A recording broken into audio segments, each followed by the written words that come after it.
Hey, Seattle hockey fans, Ayala, your host of Locked On Kraken. Thank you, as always, for making us one of your listens of the day. I got a little emo yesterday saying farewell to Sue Bird, and the rest of the Seattle Storm was difficult. We've had their exit interviews by now, maybe a little controversy, but maybe we'll get into that at a later time. But we're here to talk about the Seattle Kraken. Got a great show for you today. We're going to talk about best and worst free agents. Do we already know free agent contracts? We're going to talk about that. And then who are going to be the top 5 producers, according to Andy Eide, this Seattle Kraken season? We've got that and more coming up on this episode of Locked on Kraken.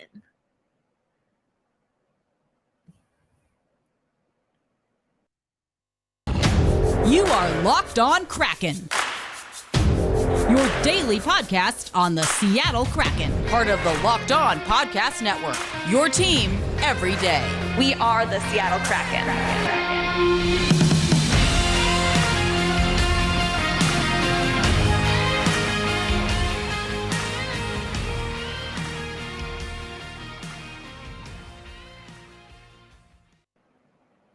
Hey, Seattle sports fans, welcome to another episode of Locked on Kraken. For those who are returning, it's always great to have you back. If you're watching on YouTube or listening on audio, we appreciate you. And the Locked on NHL show has seen some amazing growth, and that's because of you. We thank you. If this is your first time listening, well, thank you as well. Again, my name is Ayala. I am your host of Locked on Kraken, your founding host. There's only ever been me. You're welcome. But today, as I mentioned, we have a pretty jam-packed show. And at the end of the show, we're going to talk about what's cracking. That's Seattle specific news to our hockey team or the surrounding community. So I think we have some fun ones to talk about, including a recall, which I'll get into later in the show. You're not going to want to miss it. But as promised, we're going to take you to an article. This is by an outlet called Last Word on Hockey. They have a full series of best and worst free agent signings for each NHL team. And recently they posted their list for the Seattle Kraken. So this was posted yesterday. As always, you can find this in the show notes, but let's pull this up on the screen for you. Seattle Kraken best and worst free agent signings. Now, if you're listening on audio, or if you're watching on YouTube, take a moment, if you can safely, to either tweet at Locked on Kraken or write a comment in the little comment boxes if you're watching on YouTube. Who do you think is the best free agent signing? Who do you think is the worst free agent signing? Did you do it? Okay, we're going to come back. I'm very curious to see the comments and responses. Again, you can either tweet at Locked on Kraken. If you really want, you can also add me at elindsay08 or reply in the comments. I'm very curious to see who you think has the best free agent contract and the worst. But I'm going to take you through this list and give you my thoughts on what we got here. So the best free agent contract, the best signing so far in our very short history, according to Last Word on Hockey, is Adam Larson. And so you can see here, it's a $16 million contract over 4 years. In the article, it stipulates for the first 2 seasons, no trade clause. And it also talks a little bit about what we saw leading up to the expansion draft. The Seattle Kraken did have the opportunity to sign players, but if they did that in that window of time where they could talk to free agents, upcoming free agents, then that would have to count towards their tally in the expansion draft for that particular team. And so from that is how we got Adam Larson, $16 million over 4 years, 2 years. 2 years. No trade clause. After that, it's there's 10 teams where there's a no trade clause. So what do you think about this? Adam Larson here. The article goes on to talk a little bit about, again, the early signing window, what Adam Larson has been able to do. I think that Larson, like a few other Seattle Kraken players, and I'll take you over to their stats in just a minute, but he's been one of the players that put up better numbers than what we've seen throughout his career. And so that's always good. You like to see that. I'm going to take you over to those career numbers right now for those watching on YouTube. If you're listening on audio, then I'll walk you through it. But we see that Adam Larson has entered the league playing with the New Jersey Devils, and then he played with the Edmonton Oilers. The Seattle Kraken is his third franchise. And I'm hovering over this again. If you're watching on YouTube, you can check this out. But you see that in 82 games played, which is tied. He's only hit 82 games 2 other times. So this is his third season at 82 games, 8 goals, 17 assists for 25 points. That is his highest point tally. His second highest was when he played 64 games for the New Jersey Devils in the 2014-15 season. As far as assists, his highest assist numbers, and we'll scroll up here, was also with New Jersey. That was also the 2014-15 season. And 8 goals is his highest production in his career. So again, we're seeing, and this is not, we've seen this throughout, we've talked about this throughout the regular season, and certainly as we did the exit interviews, as I mentioned yesterday. And again, for those who may be new, if you're not already subscribed to Locked On Kraken on YouTube, go ahead and do that, because we have the exit interviews from these players. And usually when I play the exit interview in an episode, in a full episode, I also do a breakdown of their stats. But you can also find the full exit interviews without my commentary, just listening to the players and the media in the scrum. You can find that on YouTube. We have a playlist that is for player media availability. I'm going to go ahead and put that in the show notes just so you have access to it. So we see that's what we have here. So let's go back to this list, because an honorable mention, I don't know if you saw that, but I don't think the worst contract's really a surprise. I mean, is it? I don't know. Honorable mention, Jaden Schwartz. I'm really high on Jaden Schwartz. I've liked Jaden Schwartz since before I started this podcast. I knew of Jaden Schwartz by way of Bray Ketchum-Peel, who is a founding member of the New York, at the time, Riveters of the then National Women's Hockey League, which of course has rebranded now to the Premier Hockey Federation. The Riveters have also rebranded to the Metropolitan Riveters. But Bray Ketchum-Peel was also a general manager for the Connecticut Whale and really helped turn that franchise around to what they are now. Anyway, being a huge Bray Ketchum fan, Bray Ketchum played in college with Mandy Schwartz, and I've talked about that before. When we signed Jaden, I talked a lot about that. I asked Jaden about that. So again, check out those media availabilities. But so I knew a lot about Jaden, watched that run up to the Stanley Cup playoffs for the St. Louis Blues. So with Jaden, it's a 5.5 AAV. That's a 5-year contract with Jaden Schwartz. So making, a decent amount of coin for the Seattle Kraken. Now, the thing with Jaden is that he only had 37 games played. And it's in this article, it talks about why potentially Jaden is an honorable mention, is because that contract, the value of his contract, him being a player that's on the wrong side, using air quotes for those of you listening, on the wrong side of 30. I think that's such an interesting conversation. Maybe it's because I'm on the wrong side of 30, but I get it. Fans game, or so they say. With him being on the wrong side of 30, and well, he's right at 30. But anyway, if his injuries continue to keep his games played low, that might be something where the contract value, certainly for the Seattle Kraken, is not what we want. But then also, is it something where if we had to offload Jaden Schwartz, it becomes more difficult? And again, the article breaks down what Jaden has as far as his no trade clauses and things like that. So I liked this article because it gave us a little bit of a glimpse to what that contract is in the no trade clause. I think that is important, as we'll get to in some of the other lists for the absolute worst contracts and then the honorable mention. Because if you have a player and you want to offload them but you're limited, maybe you want to move them or you have a good deal to move them to a team, but you can't because of that trade clause. From a player's perspective, I absolutely get it. You want to have some autonomy over where you're playing.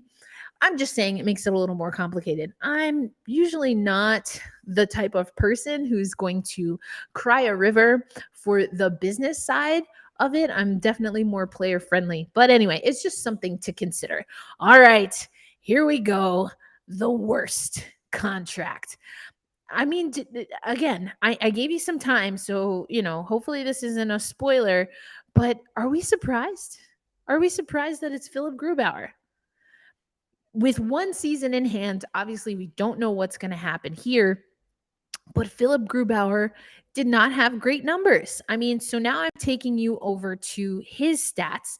We see that he had 55 games played for Seattle. That's his most. But I mean, if we look at the save percentage, his lowest save percentage, he's been 900 plus for all of his seasons, save for last season. Look at the saves that he made as a raw total, obviously went up. So you have to keep that in mind. Obviously, he's had played more games, but also the workload. Come on, let's be real.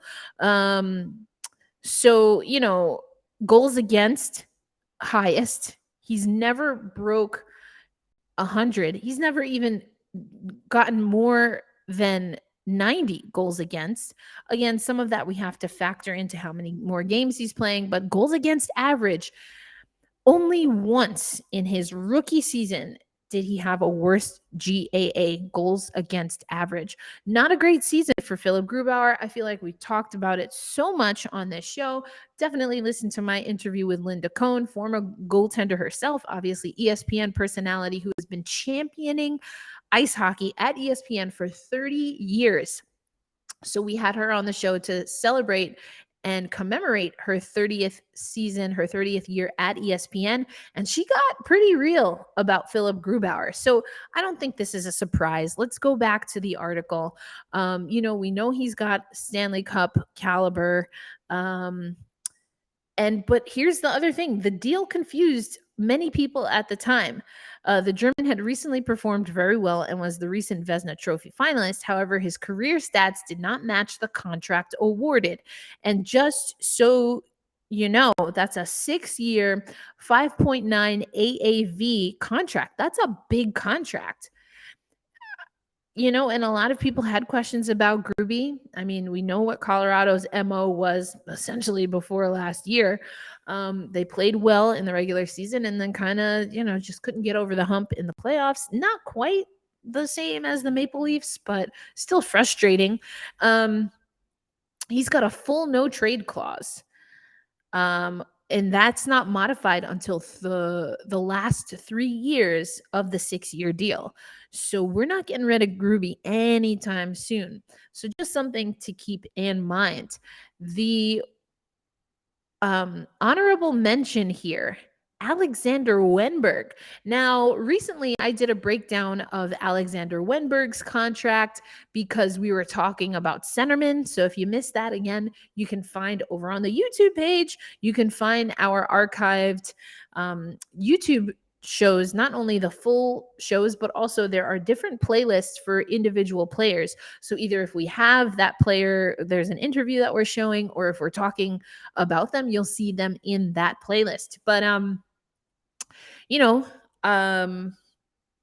thinking about, again, if and how we need to move this contract. Can we move the contract? So that's part of the reason that you see Wenberg where he is. But I'm going to take you again over to Locked On Kraken. Let's take a look at his production. I think it's important when we're talking about these players to also get a sense of what they have done in their career versus what they have done with Seattle.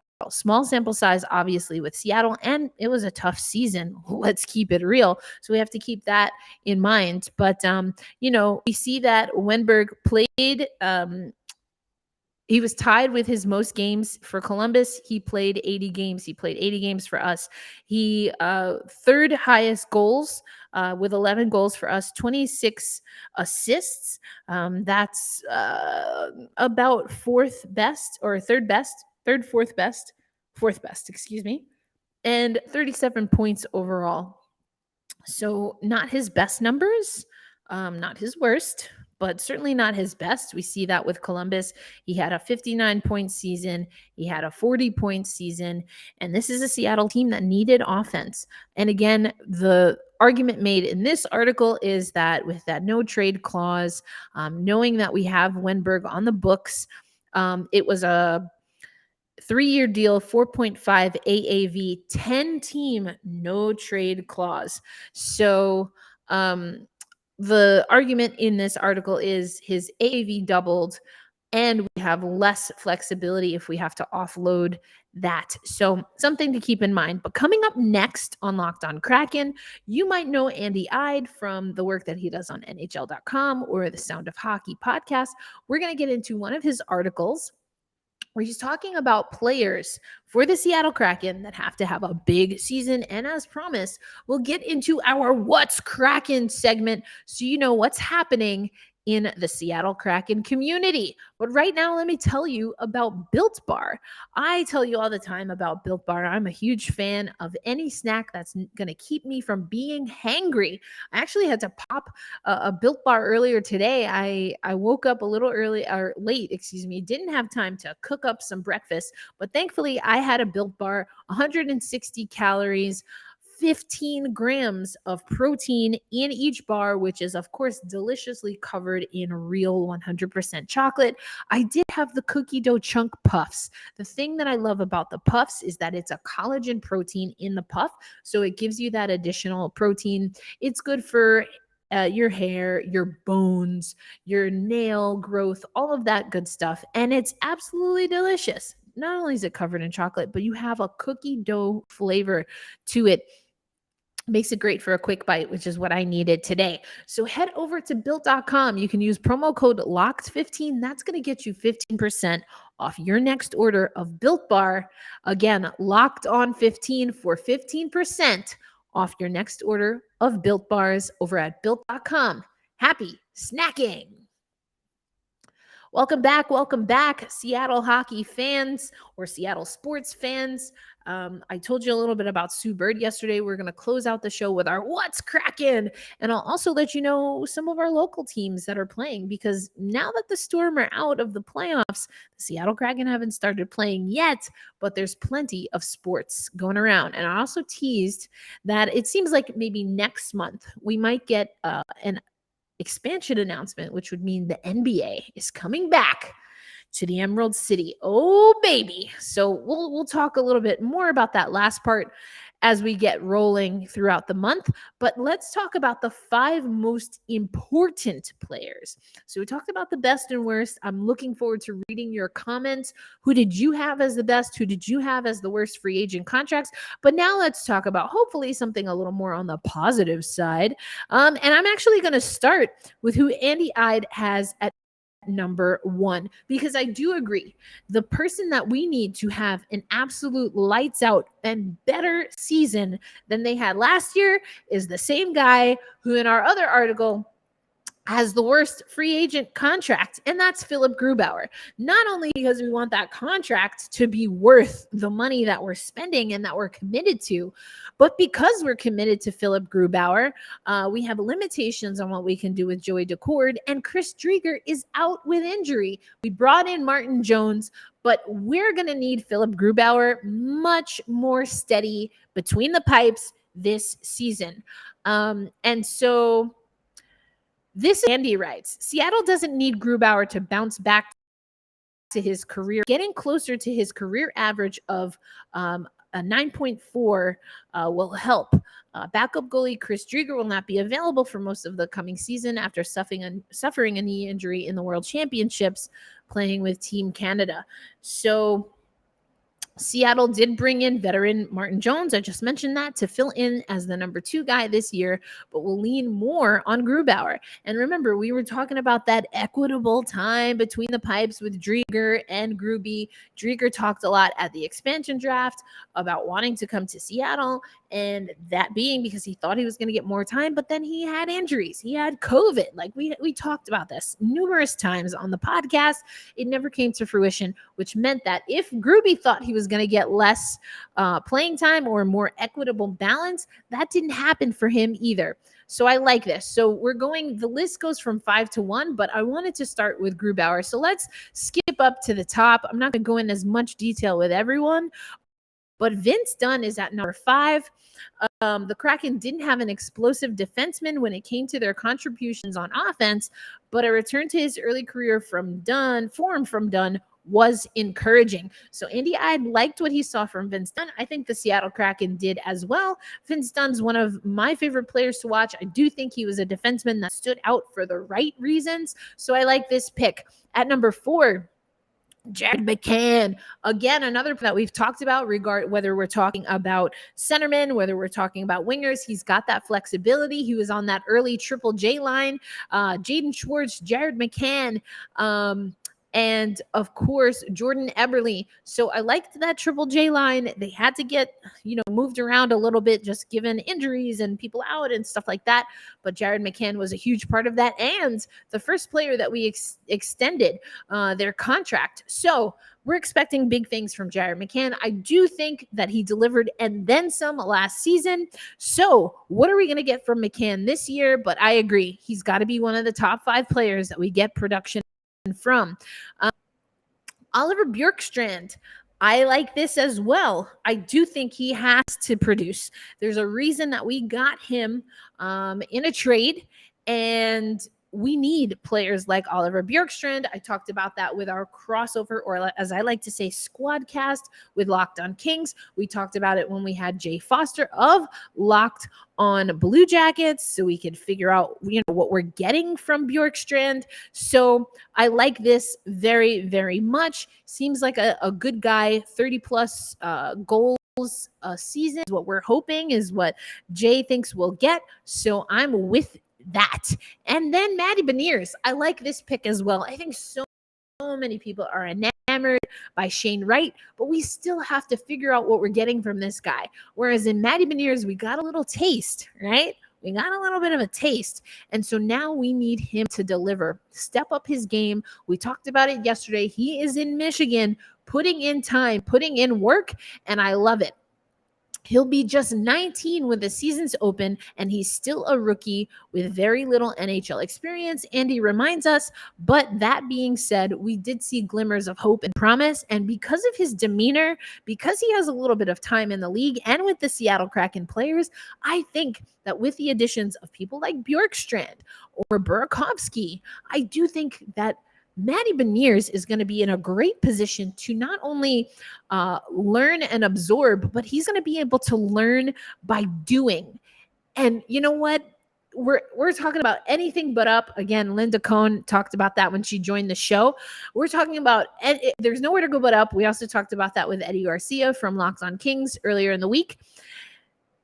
Nowhere to go but up. And Matty Beniers personifies that, not as like a slight, but as the promise, right? It's so exciting and freeing when you know that you got a little bit of a taste. You're not coming in 100% raw, but the opportunities, the growth is endless for Matty Beniers. And if we can get him to produce and be the type of leader on the ice that he has been promised to be, it's going to be beautiful. So check out that. It's over at Seattle Sports, mynorthwest.com. That's by Andy Eide. And again, of course, in the show notes. Coming up next, because we're gonna roll through our What's Kraken, because I'll tell you what's cracking for me. I got some banana bread in the oven and I don't want to overcook it. So coming up next, we're going to go over what's cracking, so you know what's happening. So you know what's happening in the Seattle hockey community.